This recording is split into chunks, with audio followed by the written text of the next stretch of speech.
Assalamualaikum dan selamat sejahtera. Hari ini kita akan belajar tentang cooking teknik. Nama saya Nur Zaharah binti Abdul Hamid, Guru Cemerlang PVMA. Mari kita belajar. Ini ialah hasil pembelajaran yang kita akan ketahui di akhir slide kita. Apakah tujuan memasak? Yang pertama, untuk keselamatan, iaitu haba panas semasa memasak dapat membunuh mikroorganisma dalam makanan. Yang kedua, mengelakkan makanan menjadi rosak dan toksin asli dalam kacang panggang dapat dimusnahkan. Tujuan masak kedua ialah memudahkan pencernaan, iaitu makanan dapat melembutkan setelah dimasak. Makanan lebih mudah dikunyah dan dicernakan. Tujuan memasak ketiga iaitu membaiki rupa dan tekstur makanan. Ia lebih menyelerakan dari segi rupa dan teksturnya. Tujuan memasak keempat ialah mempelbagaikan masakan. Boleh dimasak dengan pelbagai cara atau kaedah untuk menghasilkan masakan yang pelbagai, menarik dan menyelerakan.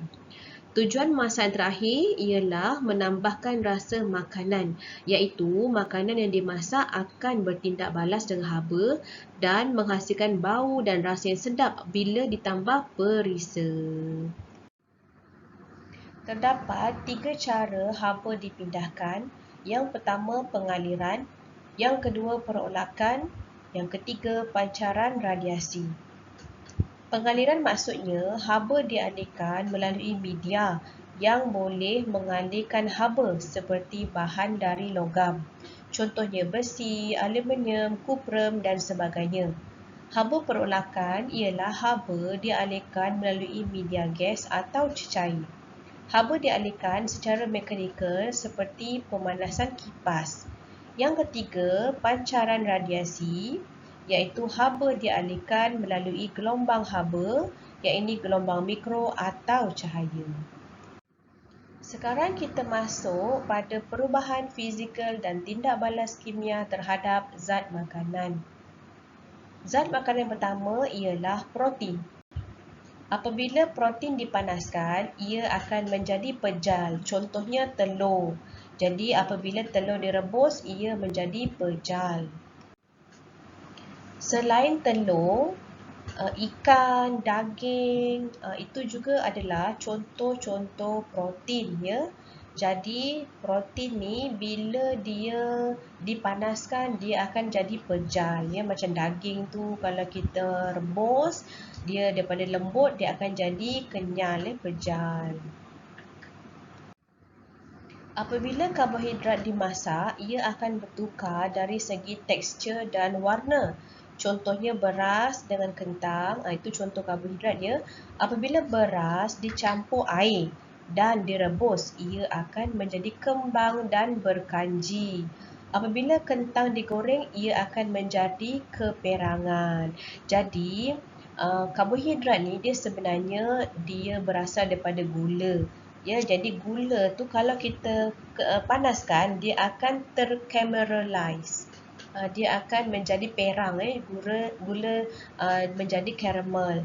Jadi makanan-makanan yang ada karbohidrat dia akan menjadi keperangan. Lepas tu kalau dia ada kanji dia akan kembang dan berkanji. Zat makanan ketiga ialah lemak. Lemak boleh didapati dalam bentuk cecair dan pepejal. Contohnya minyak masak, margarin dan mentega. Jadi minyak masak selalunya dia cecair. Margarin dan mentega itu selalunya dia beku, dia pepejal. Lemak tepung seperti margarin akan mencair jika dibiarkan dalam suhu bilik dan perlu disejuk beku. Manakala minyak seperti minyak sayuran perlu dipanaskan untuk menggoreng bahan makanan. Jadi kesan fizikal dia jika terkena haba lemak yang tepung kalau terkena haba dia akan cair. Kalau lemak tu memang dah cair, bila terkena haba dia akan panas lah.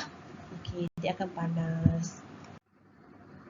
Air akan mendidih pada takat 100 darjah Celsius.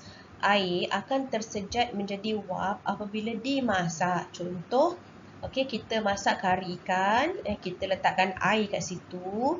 Jadi bila tiba 100 darjah Celsius, air tu kari ikan tu dia punya kuah lah maksudnya.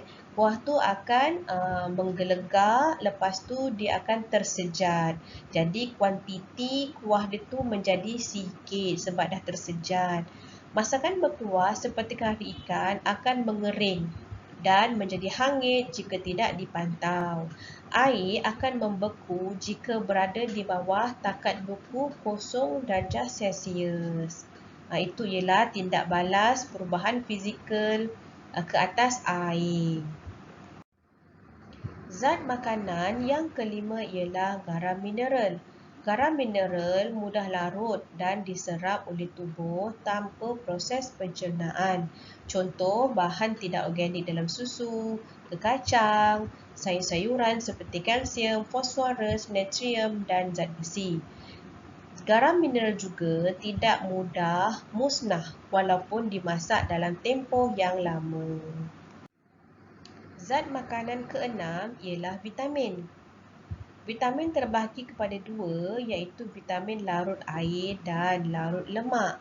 Vitamin larut air mudah hilang semasa disimpan, dibersih dan dimasak, iaitu vitamin B dan C. Contohnya tomato, nanas. Jadi, kita kena cuci dulu kemudian baru potong.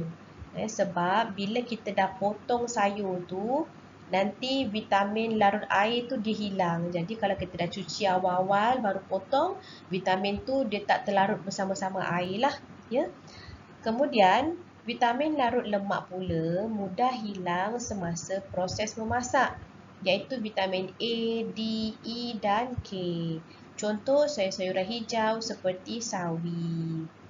Zat yang terakhir pula ialah pewarna asli.